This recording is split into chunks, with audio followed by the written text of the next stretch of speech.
जी अस्सलाम वालेकुम dear students. आज हम अपने जो आरडीएफ का टॉपिक था उसका दूसरा पार्ट, एक पार्ट तो हम लास्ट ट्यूसडे की क्लास में देख चुके हैं, तो उससे आगे का जो पार्ट है, जो रिमेनिंग पार्ट है, आज वो हम देखेंगे। तो जैसे कि हमने कहा कि आरडीएफ जो है वो बेसिकली एक सीमेंट वेब पे जो डेटा है उसको रिप्रेजेंट और और उनको लिंक करने के लिए जो डेटा मॉडल प्रपोज किया गया है आरडीएफ। और उसमें हमने देखा कि आरडीएफ जो है वो स्टेटमेंट की फॉर्म में होता है, जैसे पाकिस्तान कैपिटल इस्लामाबाद और इस तरह के एग्जाम्पल हमने दिए। उसमें हमने कहा कि ये जो स्टेटमेंट है ये 3 चीज़ों से मिलके बनता है। एक सब्जेक्ट सब्जेक्ट वो चीज़ जिसके बारे में हम कुछ स्टेटमेंट दे रहे हैं, जिसके बारे में हम कुछ कहना चाह रहे हैं, जैसे पाकिस्तान उस केस में। एक ऑब्जेक्ट जो एक रिलेशन रखता है सब्जेक्ट के साथ, और एक प्रीडिकेट जो वो काइंड ऑफ रिलेशनशिप के किस तरह का रिलेशनशिप सब्जेक्ट और ऑब्जेक्ट के बीच में है, तो उसको प्रीडिकेट से रिप्रेजेंट करते हैं। तो ये स्टेटमेंट जो है, ये जो आरडीएफ जो बनता है, ये सब्जेक्ट प्रीडिकेट ऑब्जेक्ट से बनता है। फिर हमने कहा कि ये फिर मजीद मतलब डिटेल में हमने देखा कि सब्जेक्ट प्रेडिकेट ऑब्जेक्ट फिर किन चीजों से बनता है। ये यूआरआई से, यूनिवर्सल रिसोर्स आइडेंटिफायर से, जो कम्पैक्ट स्ट्रिंग होता है, आपके लिटरल से, और ब्लैंक नोट से। ये इन चीजों से बनता है। तो आज हम एक आरडीएफ की फॉर्मलाइज्ड डेफिनेशन देखते हैं कि जिस तरह से मैथमेटिक्स में हम देखते हैं कि हर चीज की एक फॉर्मलाइज डेफिनेशन होती है, तो यहाँ पे आरडीएफ की फॉर्मलाइज डेफिनेशन देखेंगे। ये 5 जो आप देख रहे हैं, ये जो 5 आप देख रहे हैं, ये बेसिकली एक इस रिसर्च पेपर से लिया गया है, जो यहाँ पे इसी सेक्शन में अपलोड भी है। ये आपके एलएमएस, जहाँ पे ये मैंने स्लाइड अपलोड किया, ये रिसर्च पेपर भी मैंने अपलोड किया, foundation of semantic web database. इसमें ये आरडीएफ का फॉर्मूला डेफिनेशन भी मौजूद है, ये रेफरेंस के तौर पर यहाँ पे मैंने दिया हुआ है। तो फॉर्मूला डेफिनेशन, आरडीएफ डेफिनेशन क्या कहता है? Given set U of RDF URI reference. हम यू को फर्ज करो यूआरआई रेफरेंस से रिप्रेजेंट करते हैं, यूआरआई रेफरेंस को यू से रिप्रेजेंट करते हैं। Set B of blank notes, B जो है ब्लैंक नोट्स है, and infinite set L of literals. वो जो हम कहते थे कि यूआरआई ब्लैंक नोट और लिटरल से मिलके बनता है आरडीएफ ट्रिपल्स, उनके सब्जेक्ट प्रेडिकेट ऑब्जेक्ट्स। तो हम फर्ज करो यूआरआई को यू से रिप्रेजेंट करते हैं, ब्लैंक नोट्स को बी से, और लिटरल्स को एल से। तो इसका डेफिनेशन आरडीएफ ट्रिपल का क्या है? A triple V1 V2 V3 belongs to, ये जो है, जो V1 है, जो सब्जेक्ट है, ये यूआरआई से यूनियन ब्लैंक नोट से। तो सब्जेक्ट में यूआरआई या ब्लैंक नोट आ सकता है। फिर ये दूसरा पार्ट जो है ये प्रीडिकेट है, ये सिर्फ यूआरआई से। और ये जो तीसरा पार्ट है यूबी, ये जो तीसरा पार्ट है ऑब्जेक्ट जो है, ये यू से, यूनिवर्सल रिसोर्स आइडेंटिफायर यूआरआई से, ब्लैंक नोट से और लिटरल से बनता है। तो कहने का is called an RDF triple. तो आरडीएफ ट्रिपल क्या होता है? V1 V2 V3, ये 3 चीजों से बनता है। Subject predicate object is called an RDF triple. और ये V1 जो सब्जेक्ट होता है, इसमें यूआरआई आ सकता है, ब्लैंक नोट आ सकता है। V2 जो प्रेडिकेट है, सिर्फ यूआरआई आ सकता है। और V3 में यूआरआई, ब्लैंक नोट और लिटरल तीनों आ सकते हैं। Is called RDF triple. V1 is called subject, V2 predicate and V3 object। तो हमने एक फॉर्मलाइज्ड डेफिनेशन किया। जो हम आरडीएफ ट्रिपल की बात करते थे, वो V1 से, V2 से, वो सब्जेक्ट से, प्रेडिकेट ऑब्जेक्ट से बनता है। और जो सब्जेक्ट होता है वो यूआरआई हो सकता है या ब्लैंक नोट हो सकता है। जो प्रेडिकेट होता है वो यूआरआई हो सकता है, और जो ऑब्जेक्ट होता है वो यूआरआई, ब्लैंक नोट और लिटरल तीनों हो सकते हैं। तो ये आरडीएफ ट्रिपल की एक फॉर्मलाइज्ड डेफिनेशन है।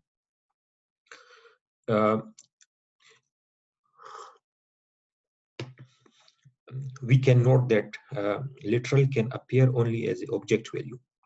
अगर आप लिटरल देख ले, ये सिर्फ ऑब्जेक्ट वैल्यू के तौर पर आ सकता है। लिटरल क्या था हमारे पास? लिटरल हमारे पास जैसे हम कह रहे थे कि let just a minute, literal जैसे हम कह रहे थे कि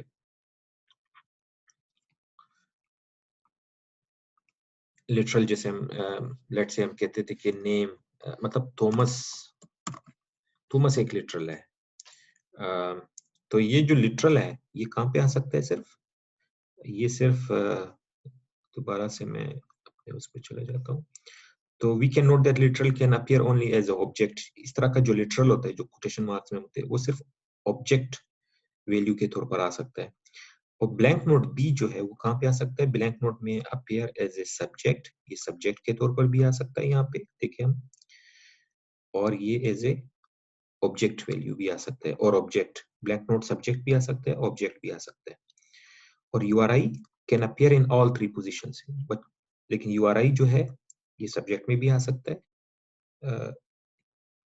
उसमें भी आ सकता है, क्या कहते हैं अपना, प्रेडिकेट में भी आ सकता है, और ऑब्जेक्ट में, तीनों पोजीशन में आ सकते हैं। इसकी हमने एग्जांपल जो हम देख रहे थे, जैसे हम यहाँ पे अगर आप देख ले, ये जो हम वो कह रहे थे ब्लैंक नोट, देखिए यहाँ पे ब्लैंक, ये जो एड्रेस हम कह रहे थे, ये एज ए ऑब्जेक्ट आ रहा है, किसका एड्रेस? ये है। फिर ये खुद एड्रेस सब्जेक्ट बन के अपने पार्ट्स बता रहा था कि ये एड्रेस जो है, इसका सिटी ये है, इसका स्ट्रीट ये है, स्टेट ये है, और पोस्टल कोड ये है। तो ये ब्लैंक नोट आप देखें, ये तीनों पोजीशन, मतलब सब्जेक्ट यहाँ पे तो एज ऑब्जेक्ट आ रहा है, फिर ये खुद सब्जेक्ट बन रहा है। इसी तरह से URI जो है, अगर आप देखें, ये एज ए सब्जेक्ट आ सकता है, ये एज ए प्रीडिकेट, प्रीडिकेट तो हमेशा URI ही होता है, और URI as a object value भी आ सकता है इसमें। अगर हम कोई एग्जांपल देख ले, जैसे इस केस में देखिए, URI सब्जेक्ट भी है, प्रीडिकेट भी है, ऑब्जेक्ट भी है, और लिटरल लेकिन सिर्फ ऑब्जेक्ट वैल्यू के तौर पर आ सकता है। जैसे अगर यहाँ पे कोई एग्जांपल हो हमारे पास,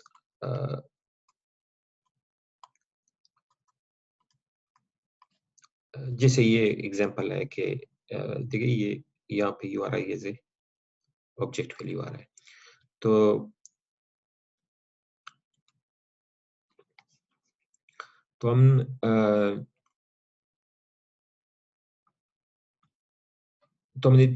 हमने ये चीज देखी कि हम एक फॉर्मलाइज्ड डेफिनेशन हमने RDF की देखी कि RDF ट्रिपल होता क्या है। RDF ट्रिपल को हम V1, V2, V3 से सब रिप्रेजेंट करते हैं, क्योंकि ट्रिपल सब्जेक्ट, प्रेडिकेट, ऑब्जेक्ट से बनता है। तो मतलब ट्रिपल के 3 पार्ट्स होते हैं। Is called RDF triple. V1 is subject, V2 is predicate, and V3 is object. और V1 जो सब्जेक्ट होता है वो URI और ब्लैंक नोट हो सकता है, जो V2 प्रेडिकेट होता है वो सिर्फ URI हो सकता है, और जो V3 यानी जो ऑब्जेक्ट है वो URI, ब्लैंक नोट, लिटरल, तीनों हो सकते हैं। यहाँ पे हमने देखा। अच्छा, अब हम आते हैं कि RDF डेटा रिप्रेजेंटेशन। ये तो थी एक जनरल डेफिनेशन RDF की। अब हम देखते हैं कि जो RDF को हम रिप्रेजेंट कैसे करते हैं। इसके तो सबसे पहले जो रिप्रेजेंटेशन मेथड है उसको हम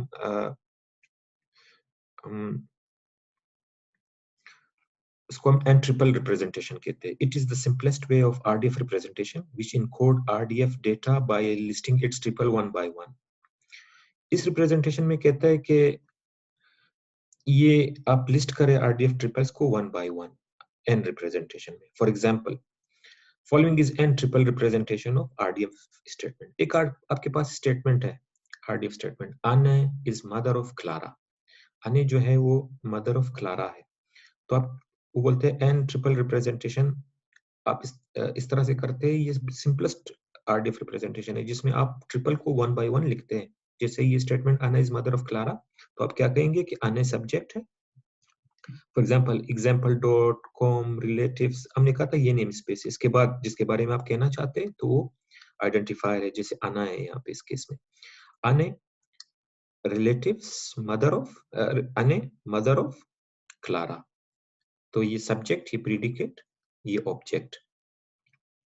तो इसको अगर आप ये n ट्रिपल रिप्रेजेंटेशन है कि आप ट्रिपल को वन बाय वन लिखे हर स्टेटमेंट को, subject, predicate, object, subject, predicate, object. और यहाँ पे जैसे हमने कहा कि हम रिसोर्सेज को मोस्टली रिसोर्सेज को हम URI से रिप्रेजेंट करते हैं, तो हमारे पास एक URI है जिसमें यहाँ तक ये नेम स्पेस है और ये आइडेंटिफायर जिसके बारे में हम कहना चाहते हैं Anne, और यहाँ पे ये प्रॉपर्टी या प्रेडिकेट में हम क्या रिलेशनशिप बताना चाहते हैं कि अने मदर है, मदर ऑफ, और ऑब्जेक्ट वैल्यू क्या है कि किसका मदर है, यहाँ पे Clara.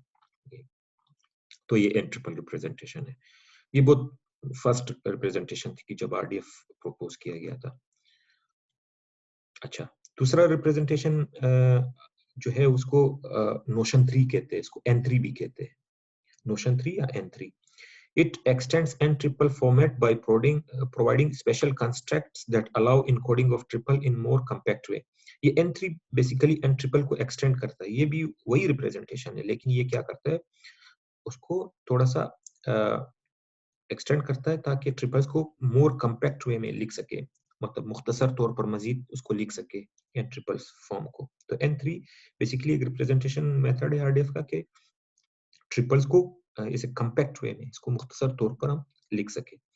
For example it support for namespace prefixes, जिसे हमने कहा था कि ये एक आपको सपोर्ट देता है कि बजाय इसके कि आप पूरा नेम स्पेस लिखे, उसका सिर्फ प्रीफिक्स लिख दे। It support for namespace prefixes, क्या प्रीफिक्सेस यूज करते हुए उसका नेम स्पेस की बजाय फिर प्रीफिक्सेस लिख दे। Following is N3 representation of RDF triple database. For example वो जो एक एग्जांपल हम पीछे देख रहे थे कि हमारे पास दो स्टूडेंट है, ग्रेजुएट स्टूडेंट 7, ग्रेजुएट स्टूडेंट 8, उसको हम N3 या नोशन 3 फॉर्म में लिखते हैं। तो ये आपको क्या देता है, बजाय इसके क्या पूरा लंबा वो नेम स्पेस है स्ट्रिंग लिखे यूआरआई का, आप यहाँ पे प्रीफिक्सेस वो कह रहे यूज कर सकते हैं। जैसे यहाँ पे हर दफा बजाय इसके कि ये आरडीएफ के लिए पूरा ये स्ट्रिंग जो है नेम स्पेस लिखते, इसको आप क्या करें, इस नेम स्पेस को आप रिप्रेजेंट करें इसको एक प्रीफिक्स से, क्या आप कहें कि आरडीएफ इस पूरे नेम स्पेस का प्रीफिक्स है। आप कहें कि ये कोई वो है, क्या कहते हैं उसे, ये कोई डिपार्टमेंट है किसी इस यूनिवर्सिटी का, लाइक लाइक जो यूनिवर्सिटी है उसका कोई डिपार्टमेंट है, उसका पूरा नेम स्पेस या पूरा वो जो लिंक यूआरआई है लिखने के, आप कहे कि ये इसको हम UBD0V0 से रिप्रेजेंट करते हैं, जैसे प्रीफिक्स, ये प्रीफिक्स है इसका। फिर आप कहे कि ये डिपार्टमेंट जीरो, ये तो उसका था, सॉरी ये था उस यूनिवर्सिटी का, यहाँ पे ये उस यूनिवर्सिटी के अंदर कोई डिपार्टमेंट है, ये उसका यूआरआई है या नेम स्पेस है। आप इसको पूरे इसको आप किससे रिप्रेजेंट करेंगे, इस प्रीफिक्स से D0V0। तो फॉर एग्जांपल ये हमारे पास किसी यूनिवर्सिटी का हम आरडीएफ डेटा डिफाइन करना चाह रहे हैं, तो बजाय इसके कि हम नोशन 3 में हम क्या करते हैं, ये जो आपके पास नेम स्पेसेस दिए होते हैं यूआरआई बनाने के लिए, यूआरआई में यूज होने के लिए जो नेम स्पेसेस होते हैं, तो बजाय इसके कि नेम स्पेसेस पूरा हम लिखते हैं, हम क्या करते हैं शुरू में ही उसके लिए प्रीफिक्स डिफाइन करते हैं कि हम इस चीज को आरडीएफ से रिप्रेजेंट करते हैं, इस चीज को यूनिवर्सिटी के यूआरआई को हम UBD0V0 एक प्रीफिक्स से रिप्रेजेंट करते हैं, और ये जो डिपार्टमेंट का यूआरआई है या नेम स्पेस है उसको हम D0V0 से रिप्रेजेंट करते हैं। ये हमने रिप्रेजेंट कर दिया। अब फिर हम लिखना चाहते, अब हम इसको अपना ट्रिपल्स को लिखेंगे कि जो नेम स्पेस है इसकी जगह हमने D0V0 लिख दिया, जो डिपार्टमेंट है कि इस डिपार्टमेंट में एक स्टूडेंट है G7, RDF type graduate student, क्योंकि ये उसका नेम स्पेस यूज कर रहा है, तो हम कहेंगे कि G7 टाइप ग्रेजुएट स्टूडेंट। फिर हम कहेंगे ये G7 का नेम पीटर है, G7 का ईमेल peter@ub.com है। फिर एक दूसरा स्टूडेंट है इसी डिपार्टमेंट D0V0 का G8, उसका टाइप ग्रेजुएट स्टूडेंट है, उसका नेम थॉमस है। फिर हम कहेंगे किसी डिपार्टमेंट में एक कोर्स 1 है जो टाइप कोर्स है, और G8 ने ये कोर्स लिया है, यानी ये कोर्स अटेंड कर रहा है किसी सेमेस्टर में। तो आप देखें कि ये जो पार्ट है, ये जो सॉरी ड्रॉ,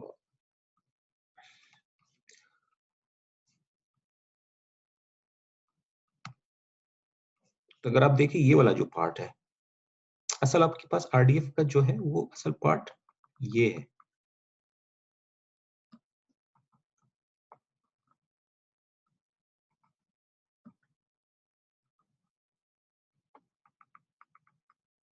ये जो पार्ट है इसमें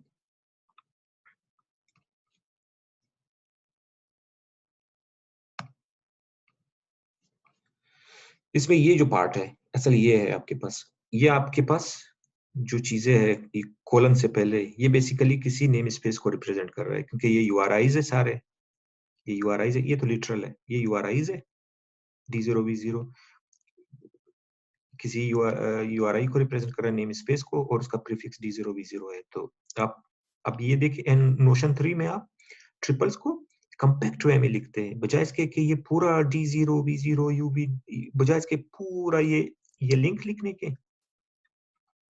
ये लिंक लिखने के आप उसको उसके प्रीफिक्सेस सिर्फ लिखते हैं यहाँ पे अपने ट्रिपल्स में। ये आपको थोड़ा सा अभी देखो बड़ा अच्छा नजर आ रहा है, पढ़ा जा रहा है। तो सर अगर आप ये पूरा लिखना शुरू कर देते थोड़ा कम्प्लेक्स होता कि ये है क्या, आप इसमें खो जाते कि ये है क्या, ये क्या।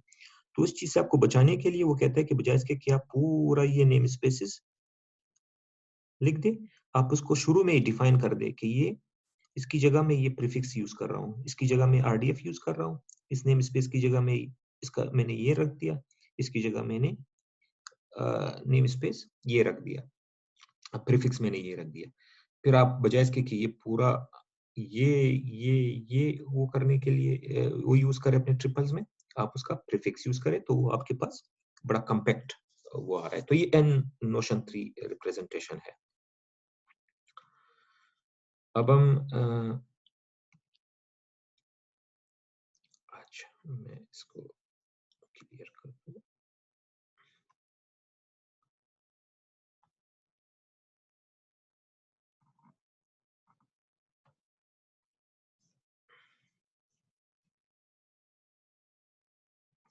अच्छा, अब एक तीसरा जो आपके पास रिप्रेजेंटेशन है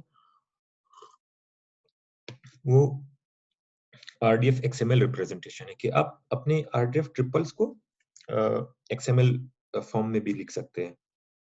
RDF data is encoded as a XML tree by using nested XML tags. कि आप अपने डेटा को RDF डेटा को आप एज ए XML ट्री लिख सकते हैं जिसमें वो XML टैग्स के फॉर्म में मौजूद होता है, XML nesting of tags के फॉर्म में। RDF data is encoded as XML tree by using nested XML tags, कि वो XML ट्री फॉर्म में होता है, XML टैग्स को यूज करते हुए आप RDF XML फॉर्म में भी लिख सकते हैं। Resources in RDF data are represented by RDF description, XML tags और literals. जो RDF डेटा होता है, रिसोर्सेज जो रिसोर्सेज होते हैं RDF डेटा में, ये इसको रिप्रेजेंट किया जाता है by RDF description, XML tag से और लिटरल से किया जाता है। The attribute RDF about and RDF resources are used in these XML tags to name and refer RDF resources to each other. Basically हम जो इस XML में यूज करते हैं, हम RDF about यूज करते हैं कि किसके बारे में हम किसके बारे में कुछ कहना चाह रहे हैं, और RDF resources, ये दो चीजें हम यूज करते हैं XML tags में उन रिसोर्सेज को रिप्रेजेंट करने और उनको रेफर करने के लिए। तो अभी हम देखेंगे कि XML उसमें हम किस तरह से रिप्रेजेंट करते हैं। अब जैसे यहाँ पे हमारे पास ये एक RDF, ये ग्राफ रिप्रेजेंटेशन, एक RDF ट्रिपल है, ये कॉन्टेक्ट मी, ये सब्जेक्ट है।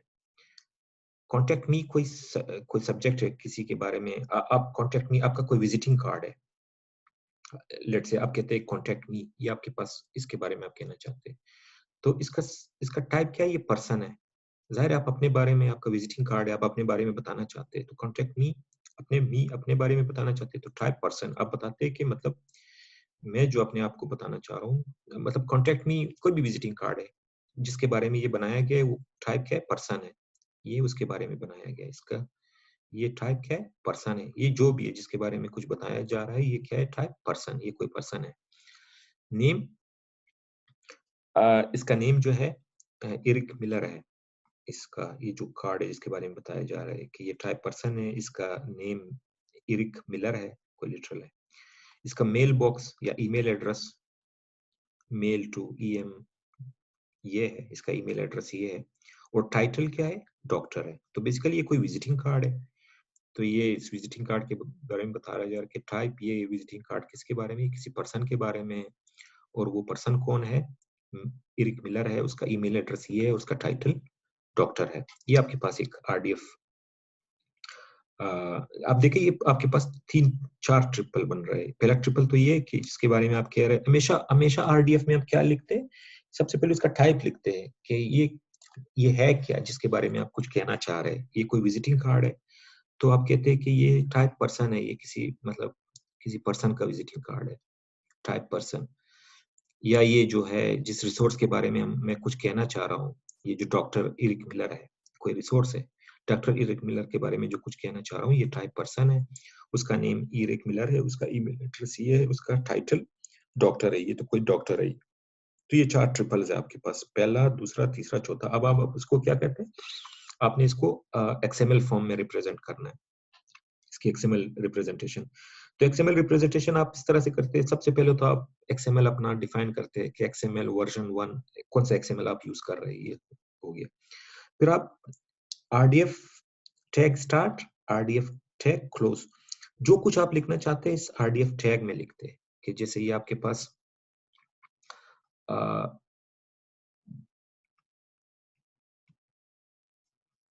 तो जो कुछ भी आप करना चाहते हैं, RDF tag start, RDF tag close, जो कुछ भी आप कहना चाहते हैं तो इन 2 टैग्स के दरमियान लिखते हैं। जैसे हमने एक एग्जांपल पीछे देखी थी कि कोर्स के बारे में कहना चाहते हैं तो आप यहाँ पे कोर्स स्टार्ट, कोर्स एंड, उसके बाद कोर्स के बारे में आप एक्सएमएल में लिखते थे। तो यहाँ पे भी जब आप एक्सएमएल में आरडीएफ को रिप्रेजेंट करेंगे तो आप हमेशा आरडीएफ शुरू में लिखेंगे कि ये जो भी डेटा है ये कोई आरडीएफ डेटा है। तो आप RDF tag start, RDF tag close. अब एक्सएमएल नेम स्पेस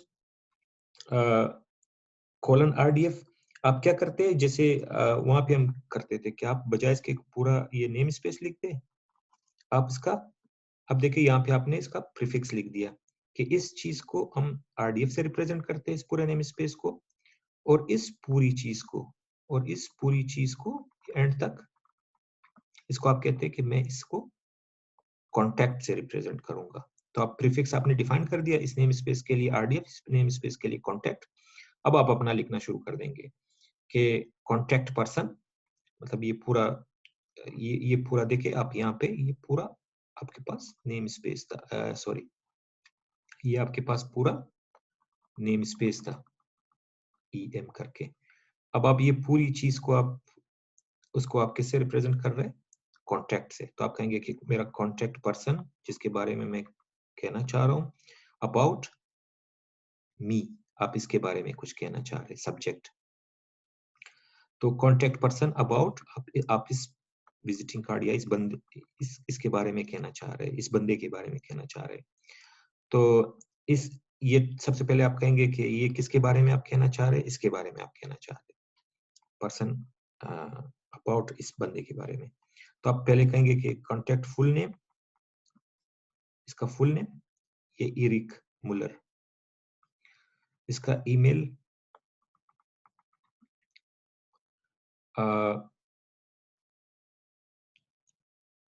हाँ, इसका ईमेल तो ये मेल टू दिस, और ये इसका title, contact person title doctor. तो ये पूरा इंफॉर्मेशन आपने किस फॉर्म में लिख दिया? एक्सएमएल फॉर्म में। तो एक्सएमएल में भी बड़ा आसान होता है, सिंपल। आपको क्या करना होता है, क्योंकि एक्सएमएल में टैग्स यूज होते हैं, तो पहला टैग तो आपने ये डिफाइन करना होता है कि ये कोई आरडीएफ है, ओपन क्लोज, और बाकी चीजें इसमें लिखते हैं अपने ट्रिपल्स। फिर आप अपने ट्रिपल्स को रिप्रेजेंट करने के लिए आपने ये पूरा जो यहाँ पे जो आपको वो दिया हुआ था, ये जो आपको नेम स्पेसेस या यूआरआईज दिए गए, तो यहाँ पे आप सबसे पहले उसके लिए, जैसे हम पीछे कर रहे थे कि उसको प्रीफिक्स से रिप्रेजेंट कर रहे थे, कि आप कहेंगे कि ये पूरा चीज आरडीएफ है, ये पूरा जो नेम स्पेस है ये कॉन्टैक्ट है। इसके बाद फिर आप कॉन्टैक्ट पर्सन अबाउट किसके बारे में है, ये इसके बारे में है। फिर इसके बाद आपने कहा कि इसका नेम ये है, मेल है, ये है, और हाँ, ये कॉन्टैक्ट पर्सन है क्योंकि ये पर्सन टाइप है। तो अबाउट ये पर्सन किसके बारे में, ये इसके बारे में है, ये विजिटिंग कार्ड या ये बंदा, इसका नेम ये है, इसका मेल बॉक्स ये है, इसका टाइटल ये है, फिर ये आपका ये पर्सन क्लोज हो गया, फिर ये आरडीएफ क्लोज हो गया। तो ये हमारे पास एक वो था, क्या कहते हैं उसे, एक्सएमएल रिप्रेजेंटेशन उसकी। तो 3 रिप्रेजेंटेशन होती है बेसिकली। सबसे पहले तो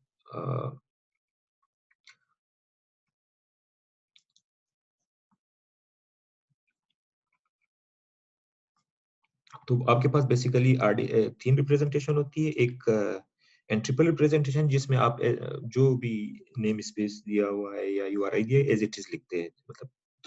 और इसके बाद नोशन 3 का रिप्रेजेंटेशन है जो उसको मोर कम्पैक्ट करता है कि बजाय इसके कि आप नेम स्पेस पूरी लिख दें, आप क्या करें, उसके लिए प्रीफिक्स डिफाइन कर दे शुरू में और फिर उसको थोड़ा कम्पैक्ट करके लेके उसको प्रीफिक्सेस को यूज करते हुए फिर इसके बाद आपके पास XML रिप्रेजेंटेशन आ गई कि वो जो ट्रिपल्स आपके पास दिया गया है, ये जो एग्जांपल है, ये जो हमारे पास एग्जांपल है, इसको हम XML फॉर्म में इस तरह से लिख सकते हैं, ये RDF ट्रिपल्स। कि आप XML में सबसे पहले RDF टैग डिफाइन करते हैं और उस RDF टैग के अंदर फिर इस ट्रिपल्स को आप इस तरह से डिफाइन करते हैं और RDF टैग क्लोज हो जाता है। तो ये हमारे पास आपका जो है RDF, ये तीनों रिप्रेजेंटेशंस आपकी हो गई। इसके बाद हम नेक्स्ट हमारा टॉपिक है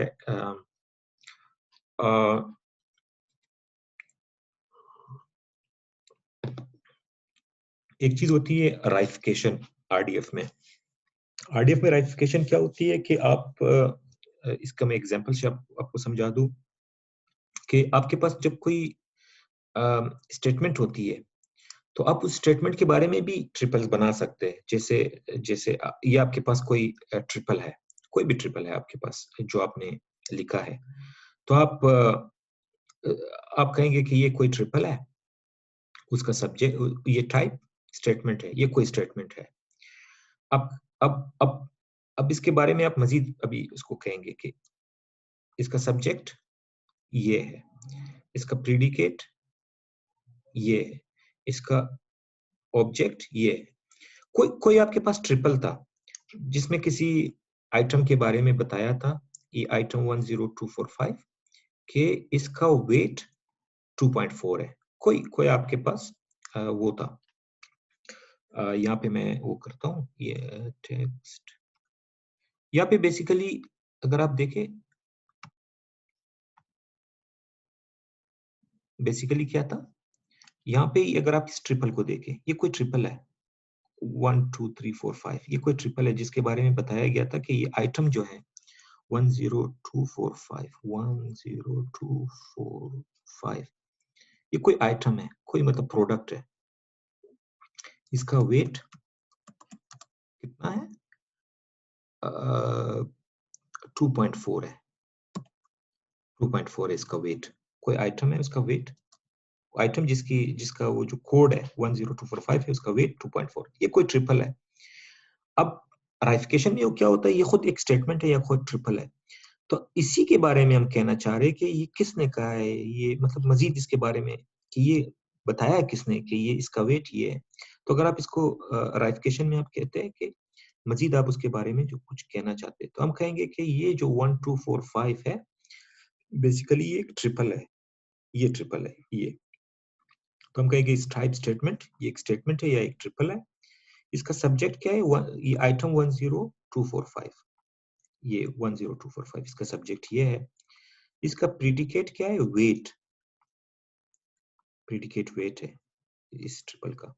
और इसी ट्रिपल का जो ऑब्जेक्ट है 2.4, ये हमने बता दिया। इसी को राइफिकेशन कहते हैं कि आप स्टेटमेंट के बारे में मजीद कुछ कहना चाहे तो आप राइफिकेशन से कह सकते हैं कि आपने ये लिख दिया, तो आप इसी को कहते हैं कि भाई ये जो मैंने कहा है ये खुद एक ट्रिपल है।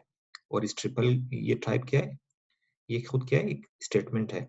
और स्टेटमेंट का ये पूरा खुद एक स्टेटमेंट है। स्टेटमेंट का सब्जेक्ट ये है, प्रीडिकेट ये, ऑब्जेक्ट ये। इसी को यहाँ पे रिप्रेजेंट किया गया है कि ये जो मैं बात कर रहा हूँ ये कोई टाइप स्टेटमेंट है और स्टेटमेंट का सब्जेक्ट ये आइटम 10245 है, इसका प्रीडिकेट वेट है, इसका ऑब्जेक्ट वैल्यू 2.4 है। इसका क्रिएटर कौन है, स्टाफ 85470।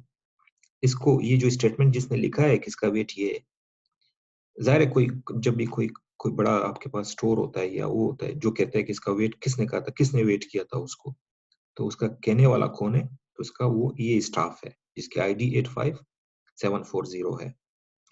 तो इस तरह से आप RDF को मजीद कोई स्टेटमेंट है, कोई ट्रिपल है, उस ट्रिपल के बारे में मजीद आप कुछ कह सकते हैं कि इस ट्रिपल का सब्जेक्ट ये है, प्रीडिकेट ये ऑब्जेक्ट है, और इसको बनाने वाला या उसका क्रिएटर कौन है। और मजीद यहाँ पे जैसे यहाँ पे दिया हुआ है कि ये जो आइटम है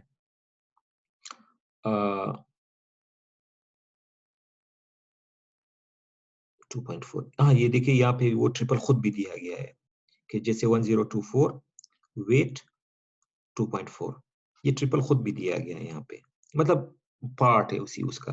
तो हमारे कहने का मतलब ये है कि स्टेटमेंट अबाउट स्टेटमेंट, कि अगर आपके पास कोई स्टेटमेंट है आप उसके बारे में भी स्टेटमेंट बना सकते हैं। कोई ट्रिपल है उसके बारे में भी कोई दूसरा ट्रिपल बना सकते हैं कि ये खुद टाइप ट्रिपल है या स्टेटमेंट है, उसका सब्जेक्ट ये है, उसका प्रेडिकेट ये है, उसका ऑब्जेक्ट ये है और उसका क्रिएटर कौन है।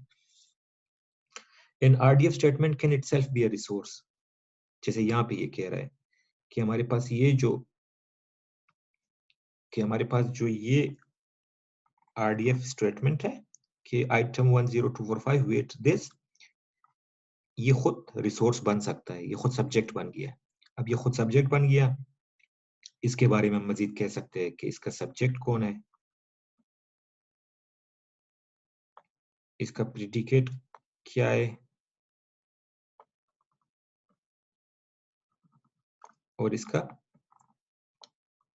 ऑब्जेक्ट क्या है। जैसे उस केस में हमने कहा कि सब्जेक्ट 10245 है, प्रेडिकेट वेट है, ऑब्जेक्ट 2.4 है और इसका क्रिएटर कौन है, मतलब ये खुद रिसोर्स बन गया। अब इसके बारे में आप मजीद जो भी कहना चाहे हम कहेंगे कि इसका क्रिएटर कौन है या किसने कहा ये स्टेटमेंट। तो the component of RDF statement can itself be a resource. The component of statement are identified through predicate, subject, predicate और ऑब्जेक्ट। फिर आप इस तरह से आप कह सकते हैं कि इसका सब्जेक्ट कौन है, प्रेडिकेट कौन है, ऑब्जेक्ट कौन है, क्रिएटर कौन है, मजीद जो आप कुछ कहना चाहिए, इसको हम RDF राइफिकेशन कहते हैं।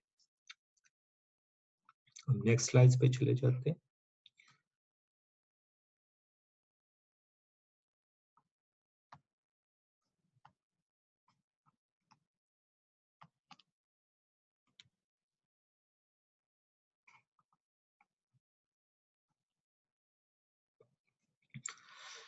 चाहिए आपके पास अभी हम इस पे आ जाते हैं कि pre defined resources and properties. ये जो RDF data model design propose किया गया है, इसकी अपनी खुद प्री डिफाइंड रिसोर्सेज होती है, कि मतलब पहले से डिफाइन की गई रिसोर्सेज और प्रॉपर्टीज होती है, या ये पहले से प्रोवाइडेड होती है RDF से। RDF इसको इसी को RDF vocabulary pre defined resources और प्रॉपर्टीज जो होती है, जो RDF ने प्रोवाइड की होती है, उसको RDF वोकैबुलरी कहते हैं। सबसे पहले तो क्लासेस, ये आपके पास जो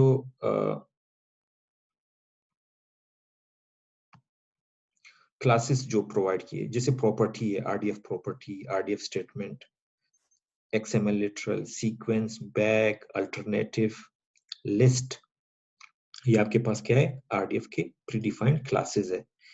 bag, alternative, sequence, list, statement, property, XML literal, ये सारे क्या है, ये RDF के प्रीडिफाइंड क्लासेस है।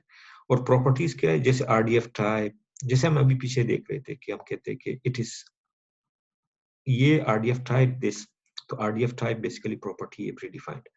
हम कहते थे कि ये इसका सब्जेक्ट क्या है, इसका प्रेडिकेट, ये RDF subject, RDF predicate, RDF object, RDF first, rest, ये सारे क्या है, ये प्रॉपर्टीज है प्रीडिफाइंड जो RDF आपको ऑलरेडी प्रोवाइड करता है।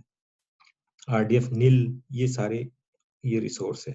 तो प्रीडिफाइंड रिसोर्सेस और प्रॉपर्टीज क्या है कि कुछ प्रीडिफाइंड क्लासेस है जो RDF आपको प्रोवाइड करते हैं, जैसे RDF property, RDF statement, RDF XML literal, RDF sequence, RDF bag, RDF alternative, RDF list, ये प्रीडिफाइंड क्लासेस है।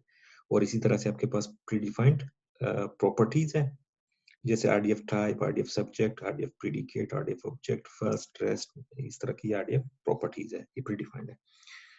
नेक्स्ट स्लाइड्स पे चले जाते हैं। आपके पास एक चीज होती है, इसको RDF कंटेनर्स एंड कलेक्शंस बोलते हैं। They are used to collect a number of resources about which we may want to make statement as a whole. मतलब कुछ चीजें होती है कि अब जैसे स्टूडेंट्स है, स्टूडेंट किससे मिलके बना है, स्टूडेंट से मिलके बना है, जैसे स्टूडेंट 1, स्टूडेंट 2।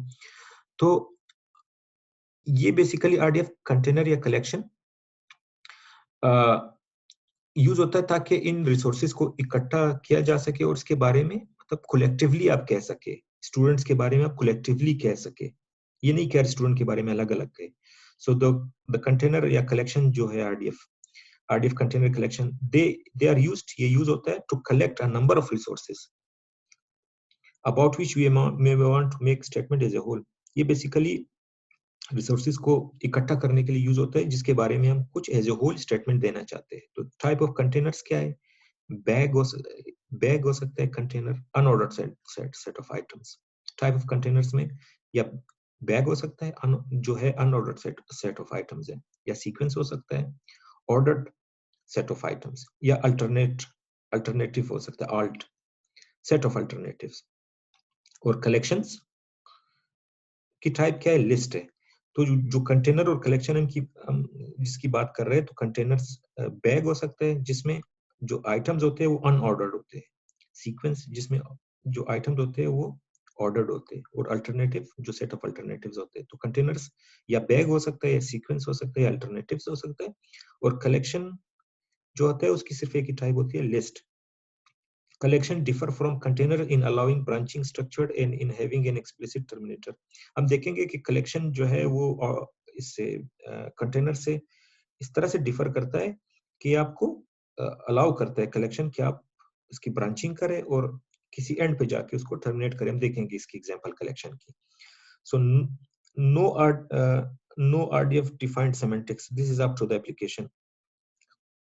ये खुद अपना सिमेंटिक डिफाइन नहीं करता, बल्कि एप्लीकेशन को फिर वो डिफाइन करनी पड़ती है. हम देखेंगे इसके एग्जांपल्स. तो बेसिकली आरडीएफ कंटेनर कलेक्शन किसके लिए यूज होता है? ये यूज होता है ताकि रिसोर्सेज को इकट्ठा कर सके. कौन से रिसोर्सेज? जिसके बारे में एज ए होल हम स्टेटमेंट देना चाह रहे हैं. तो कंटेनर और कलेक्शन यूज होते हैं. तो कंटेनर क्या यूज करता है इस पर्पस के लिए? कंटेनर बैग यूज कर सकता है, सीक्वेंस और अल्टरनेट. और कलेक्शन क्या यूज कर सकते हैं? लिस्ट. बैग जो होता है अनऑर्डर्ड सेट ऑफ आइटम्स होता है, sequence ordered set of items होता है, alternate sequence set of alternatives होता है. अब जैसे ये एग्जांपल है बैग की, course taken by a graduate student D0 G8. जैसे ये एक वो है, ये एक एग्जांपल है. फर्स्ट करो हम बैग अभी तक यूज नहीं कर रहे हैं, कोर्स टेकन बाय ग्रेजुएट. अगर हम ये देखना चाह रहे हैं कि G8 बेसिकली क्या है, आपके पास एक टेक्स कोर्सेस. हाँ, अब देखिए ये बैग की एग्जांपल है कि आपके पास G8 है, टेक्स कोर्सेस. फिर आप कहेंगे कोर्सेस टाइप बैग. ये बेसिकली क्या है? बैग है. पहला कोर्स कौन है? कोर्स 1. दूसरा कोर्स इसमें क्या है? कोर्स 3. तीसरा कोर्स इसमें क्या है? कोर्स 5. अगर हम बैग यूज ना करते तो हम किस तरह लिखते? अगर हम बैग यूज ना करते तो हम इस तरह से लिखते कि आपके पास G8 है, आप कहते हैं कि G8 takes course 1. फिर आप कहते हैं G8 takes course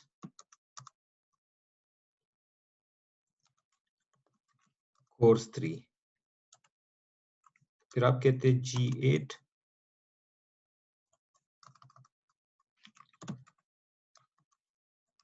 takes course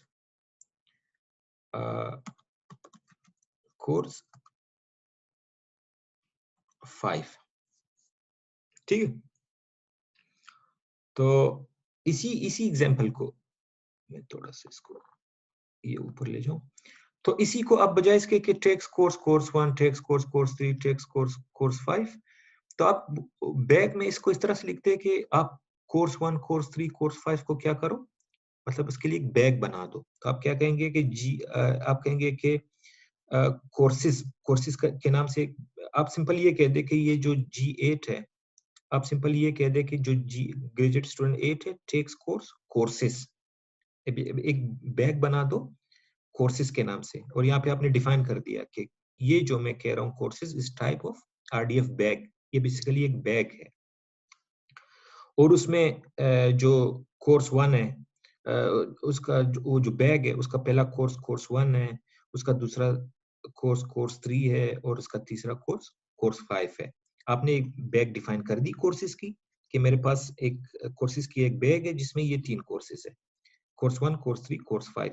अब यहाँ पे बजाय इसके क्या आप लिखे कि G8 takes course 1, G8 takes course 3, G8 takes course 5। आप सिंपल ये एक दफा लिखेंगे कि G8 टेक्स कोर्सेस, क्योंकि आपने कोर्सेस की एक बैग बना दी। आपने अपना बैग डिफाइन कर दिया कि कोर्सेज एक बैग है जिसमें ये कोर्सेज, कि पहला कोर्स 1 है, दूसरा कोर्स 3 है, तीसरा कोर्स 3। आपने एक बैग बना दी कोर्सेज के नाम से। अब आप लिखेंगे कि G8 कोर्स टेक्स कोर्सेज। आप मजीद इसमें ऐड कर सकते हैं, आप कहेंगे कि G7 let's say takes courses. अब आप सिंपल आप लिखेंगे कि दिस स्टूडेंट टेक्स कोर्सेज, बजाय इसके कि आप फिर आप यहाँ पे लिखते लेट्स से आपके पास ये जो टेक्स्ट था, हाँ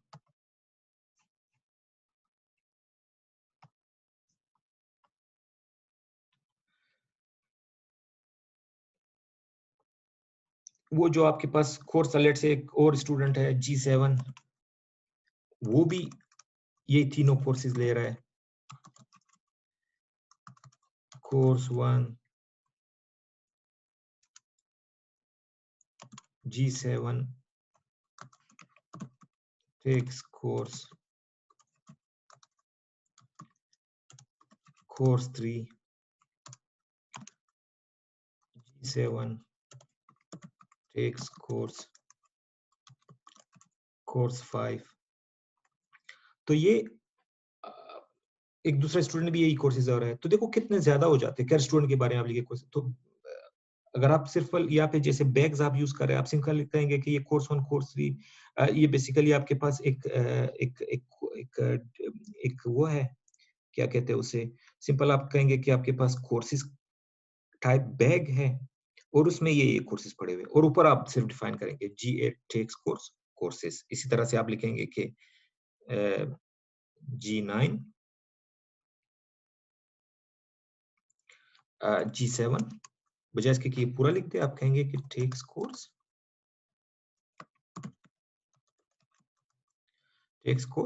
कोर्सेस जो आपने डिफाइन किए। तो एक दफा सिर्फ आप एक बैग डिफाइन करेंगे किसमें ये कोर्सेज है, फिर आप कहेंगे G7 takes courses, G8 takes courses, जिसे यहाँ पे दिया हुआ है।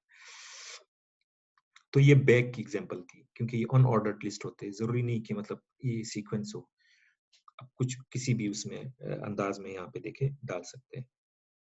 ये आपके पास बैग की एग्जांपल थी। इसके बाद हम चले जाते हैं अपने नेक्स्ट स्लाइड पे। अब वो उसी बैग की एग्जांपल है यहाँ पे भी दोबारा।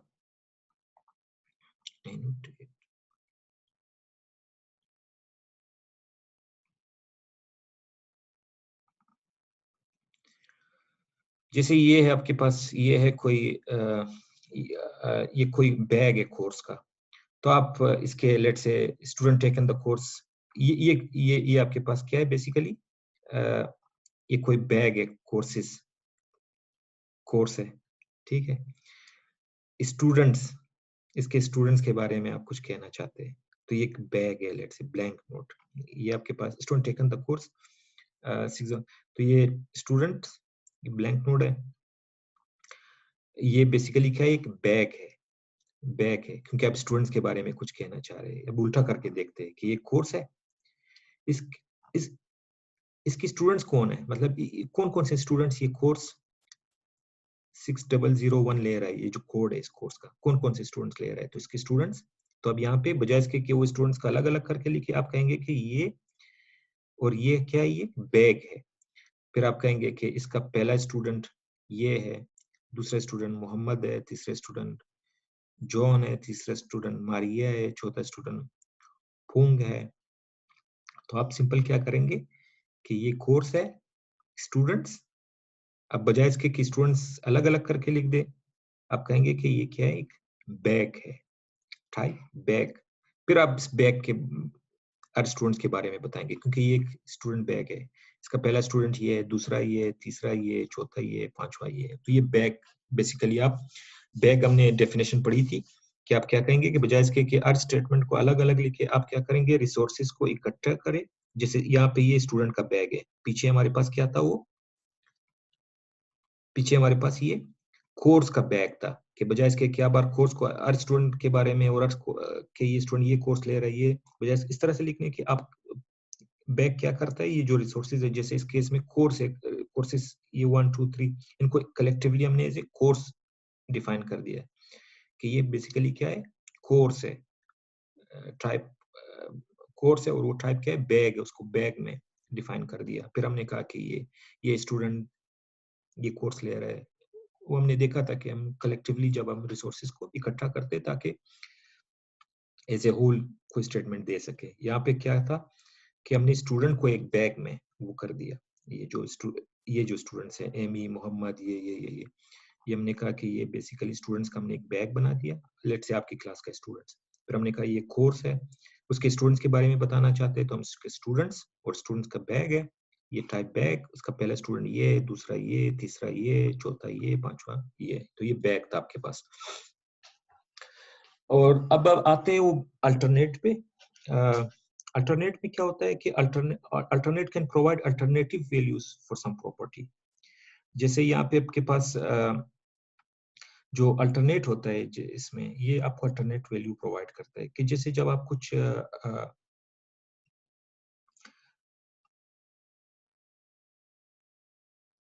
कि आप फर्ज करो ये जो है ये कोई चीज, फर्ज करो यहाँ पे कोई लिंक है, कोई सॉफ्टवेयर है जैसे आप कोई डाउनलोड करना चाहते हैं, तो वो मुख्तलिफ जगहों पे पड़ा होता है, डिस्ट्रीब्यूशन साइट्स कि आप कहाँ से करना चाहते हैं। तो डिस्ट्रीब्यूशन साइट्स, तो ये आपके पास अल्टरनेटिव आ गया, टाइप अल्टरनेटिव। पहला ftp.org, दूसरा ftp1.org, तीसरा ftp2.org। अगर आप देखें तो अल्टरनेट बेसिकली क्या करता है कि ये आपको अल्टरनेटिव वैल्यू प्रोवाइड करता है किसी प्रॉपर्टी के लिए, कि जब आप फर्ज करो कहते हैं कि इस ये जो रिसोर्स है, या जो इस केस में फर्ज करो हम कहते हैं कि कोई सॉफ्टवेयर है, इसका इनके डिस्ट्रीब्यूशन साइट्स क्या है, तो आप कहेंगे कि क्योंकि इसके बहुत सारे वैल्यूज है, तो आप कहेंगे कि it is of type alternative. और फिर से अल्टरनेटिव का बताएंगे कि पहला ऑप्शन ये है, दूसरा ऑप्शन ये, तीसरा ऑप्शन ये। तो इस तरह से ये काम करता है। ये मेरे ख्याल में हमारी लास्ट स्लाइड्स है। और कलेक्शन की जो हमने एक तो हमने वो की थी कि कंटेनर, और दूसरा लिस्ट। अब लिस्ट भी हो सकता है एक टाइप कलेक्शन का। लिस्ट क्या होता है, the head and tail of list are represented by RDF first and RDF rest respectively, कि आप लिस्ट से भी इसको वो कर सकते हैं। और इसमें हेड को हम आरडीएफ फर्स्ट से, और टेल को हम लिस्ट की टेल को हम आरडीएफ रेस्ट से रिप्रेजेंट करते हैं। जैसे हमारे पास ये दोबारा से वही कोर्स आ गया है, जैसे हम स्टूडेंट्स का हम कह रहे थे कि 6001 ये कोई कोर्स है, तो हम कहेंगे इसके स्टूडेंट्स के बारे में, इसका स्टूडेंट्स यहाँ पे एक लिस्ट। अब हम वो बैग यूज नहीं करेंगे बल्कि लिस्ट यूज करेंगे कि इसके स्टूडेंट्स, इसका स्टूडेंट यहाँ पे हम पहुंच गए, तो हम कहेंगे कि इसका जो पहला वो है फर्स्ट एमई है, पहला स्टूडेंट एमई है, फिर रेस्ट, फिर यहाँ पे आ जाएंगे। फिर हम कहेंगे कि जो रेस्ट लिस्ट बची है, फर्स्ट मोहम्मद, बाकी जो बचा है उसको हम रेस्ट कहते हैं, तो रेस्ट ये आ गए। तो उस लिस्ट में जो रेस्ट बचा है उसका पहला जॉन, या जॉन, और रेस्ट में सिर्फ बाकी आखिर में कौन बचा है, रेस्ट नील, खत्म हो गया लिस्ट। इस फर्ज करो इस स्टूडेंट में तीन ही नेम थे, तीन ही स्टूडेंट थे इस कोर्स के, कि पहला एमी है, दूसरा मोहम्मद है, तीसरा जॉन है। तो हम कहेंगे कि भाई लिस्ट है ये हम कहेंगे कि भाई ये कोर्स किस किस स्टूडेंट्स ने लिया है, तो स्टूडेंट्स के बारे में इंफॉर्मेशन देंगे। स्टूडेंट्स को हम लिस्ट से रिप्रेजेंट करेंगे, तो लिस्ट में हम कहेंगे कि उसका पहला एमी है, लिस्ट का फर्स्ट, क्योंकि लिस्ट हमेशा फर्स्ट और रेस्ट से रिप्रेजेंट होता है, इसका फर्स्ट पहला स्टूडेंट एमी है। अब ये एमी तो हो गया, बाकी कौन बचे, बाकी को हम रेस्ट से रिप्रेजेंट करेंगे, रेस्ट ये बच गया लिस्ट।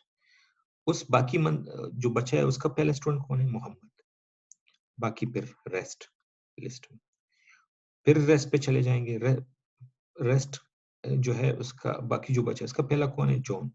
अब क्योंकि लिस्ट खत्म हो गई तो यहाँ पे रेस्ट में ये टर्मिनेट हो गया, नील आ गया यहाँ पे। तो ये कहता है कि जो लिस्ट का जो वो हेड एंड हेड और टेल है वो फर्स्ट और रेस्ट से रिप्रेजेंट होते हैं। तो फर्स्ट, देखिए first rest, first rest, first rest. तो यहाँ पे नील आ गया, नील का मतलब खत्म हो गया ये लिस्ट। तो ये हमारे पास था कि हम उसको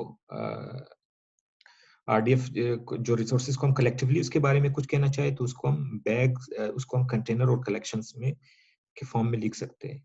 तो कंटेनर हमने देखा कि कंटेनर बैग से भी इसको रिप्रेजेंट कर सकते हैं, सीक्वेंस से भी, अल्टरनेटिव से भी, और कलेक्शन को लिस्ट से।